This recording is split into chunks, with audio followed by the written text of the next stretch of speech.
Anis Mehmeti ka nisur në mënyrën më të mirë vitin 2026 në futbollin anglez, teksa ka gjetur rrugën e rrjetës që në ndeshjen e parë të këtij viti me ekipin e Bristolit. Mesfushori ofensiv shqiptar ka shënuar sot golin e tij të 8 në këtë sezon në ndeshjen kundër Portsmouthit, që në ditën e parë të këtij viti duke treguar se synon të vazhdojë me të njëjtin ritëm në kampionat.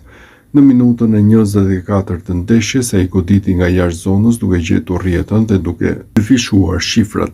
Ky ishte goli i 8 i sezonit për Mehmetin në kategorinë e dytë angleze, ku ka dhënë edhe 6 asist, duke qenë një nga futbollistat më rezultativ të këtij kampionati dhe duke tërhequr interesin e klubeve më të njohura në Angli.